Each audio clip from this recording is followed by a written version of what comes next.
চট্টগ্রাম বিশ্ববিদ্যালয় কেন্দ্রীয় ছাত্র সংসদ নির্বাচনে ভিপি ও জিএস পদে জয় পেয়েছেন ছাত্র শিবির সমর্থিত প্যানেলের প্রার্থীরা। অন্যদিকে এজিএস পদে জয়ী হয়েছেন ছাত্রদল সমর্থিত প্রার্থী। বৃহস্পতিবার রাত 4টায় 14টি হল ও একটি হোস্টেলের অনানুষ্ঠানিকভাবে ঘোষিত ফলাফলে জানা যায়, চাকসু নির্বাচনে ছাত্র শিবির সমর্থিত সম্প্রীতির শিক্ষার্থী জোট প্যানেলের ভিপি পদে ইব্রাহিম হোসেন রনি ও জিএস পদে সাইদ বিন হাবিব নির্বাচিত হয়েছেন। অন্যদিকে এজিএস নির্বাচিত হয়েছেন ছাত্রদলের প্যানেলের প্রার্থী আইয়ুবুর রহমান তৌফিক। চাকসুর 14টি হলের ফলাফল অনুযায়ী ভিপি পদে ইব্রাহিম হোসেন রনি ভোট পেয়েছেন 7,221টি, আর জিএস পদে সাইদ বিন হাবিব ভোট পেয়েছেন 7,295টি। অন্যদিকে এজিএস পদে আইয়ুবুর রহমান তৌফিক ভোট পেয়েছেন 6,441টি। বুধবার সকাল 9টায় ভোট গ্রহণ শুরু হয়ে শেষ হয় বিকেল 4টায়।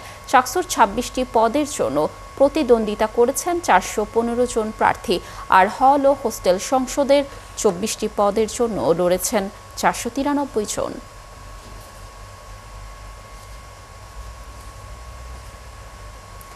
দর্শক, চাকসু নির্বাচন নিয়ে বিস্তারিত তথ্য জানাতে আমাদের সাথে যুক্ত হচ্ছেন সহকর্মী মাহফুজ শুভ্র।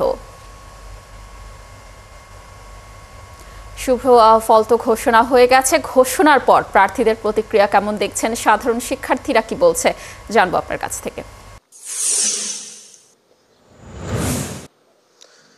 লাবণী, যেমনটি বলছিলেন, দীর্ঘ 35 বছর পর চট্টগ্রাম বিশ্ববিদ্যালয় কেন্দ্রীয় ছাত্র সংসদ এবং হল সংসদ নির্বাচনের ভোট গ্রহণ এবং ফলাফল ঘোষণা ইতিমধ্যে হয়ে গিয়েছে এবং ভোর 5:30টার দিকে কিন্তু ফলাফল ঘোষণা করে নির্বাচন কমিশন। সেখানে উপস্থিত ছিলেন উপাচার্য প্রশাসন অধ্যাপক ডক্টর কামাল উদ্দিন সহ অন্যান্য যারা নির্বাচন কমিশনের দায়িত্বরত ছিলেন তারা উপস্থিত ছিলেন এবং তাদের উপস্থিতিতে আসলে নির্বাচনের ফলাফল ঘোষণা করা হয়। এবং এই ফলাফল আমরা আসলে ইতিমধ্যে আপনার মাধ্যমে শুনেছি যে ভিপি পদে নির্বাচিত হয় শিবির সমর্থিত প্যানেল থেকে ইব্রাহিম হোসেন রনি এবং জিএস পদে নির্বাচিত হয় শিবির সমর্থিত প্যানেল সম্প্রীতির শিক্ষার্থী জোট, সেই প্যানেলেরই সাইদ বিন হাবিব। এবং এজিএস পদে যিনি নির্বাচন হন তিনি হলেন ছাত্রদল সমর্থিত যে প্যানেলটি রয়েছিল সেই প্যানেলের এজিএস পদের প্রার্থী আইয়ুবুর রহমান তৌফিক, তিনি এজিএস পদে নির্বাচিত হন। পাশাপাশি মোট 26টি আসলে পদ ছিল, সেই 26টি পদের 24টি পদই আসলে নির্বাচিত হন শিবির সমর্থিত যে প্যানেলটি ছিল সম্প্রীতির শিক্ষার্থী জোট, সেই প্যানেলের পদপ্রার্থীরা। এর মধ্যে আসলে শুধু এজিএস এবং সহক্রিয়া সম্পাদক এই দুটি পদে নির্বাচিত হন শিবিরের প্যানেলের বাইরের দুইজন, একজন হলো ছাত্রদল সমর্থিত প্যানেল এবং বাকিজন স্বতন্ত্র প্যানেল থেকে দাঁড়িয়েছিলেন।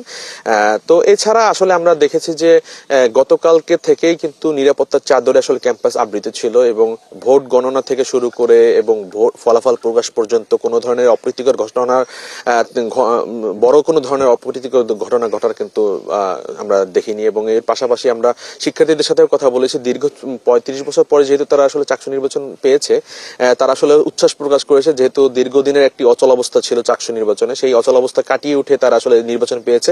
এবং তারা প্রতিনিধিদের কাছে, যারা নির্বাচিত হয়েছেন তাদের কাছে যে প্রত্যাশা করেছেন, ইশতেহার ঘোষণা থেকে শুরু করে এখন পর্যন্ত আসলে তাদের যে প্রত্যাশা ছিল সেটি হলো যে যারা নির্বাচিত হয়েছেন তারা আসলে শিক্ষার্থীদের হয়ে কাজ করবেন, শিক্ষার্থী বান্ধব কাজ করবেন এবং শিক্ষার্থীদের স্বার্থ রক্ষার জন্যই কাজ করবেন। এবং যেই ধরনের ইশতেহার তারা দিয়েছে, যারা নির্বাচিত প্রতিনিধি হয়েছেন, তারা যেন তাদের ইশতেহার বাস্তবায়নে সর্বোচ্চ